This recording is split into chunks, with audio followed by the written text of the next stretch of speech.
घिउ बनाउन आँटेको हेभी क्रिमको अब यहाँनिर फिर्के लगाइन्छ। यति चाहिँ निकालेँ मैले घिउ।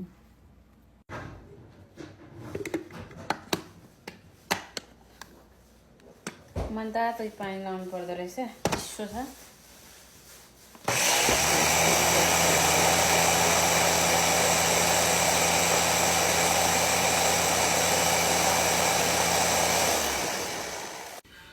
यस्तो भयो है घिउ।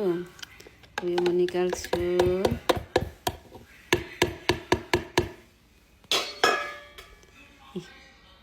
हेर्नुहोस् त घिउ।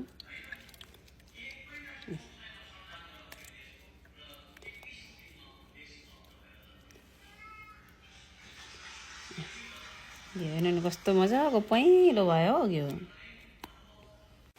अब अर्को पालीको लागि म के गर्छु भने यो दही जस्तो घिउ छ है, यसलाई यहाँ सबै हाल्छु म।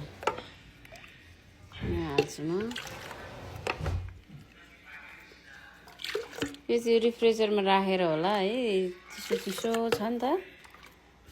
अनि यो चिसोमा चाहिँ अब के नबनिँदो रहेछ। अनि यो चिसोमा के नबनिँदा चाहिँ म हल्का तातो पानी लाउँछु है।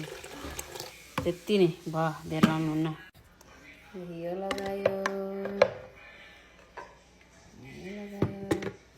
यो बनाउनुभन्दा अगाडि चाहिँ उमाल्यौँ हामीले घिउ होइन।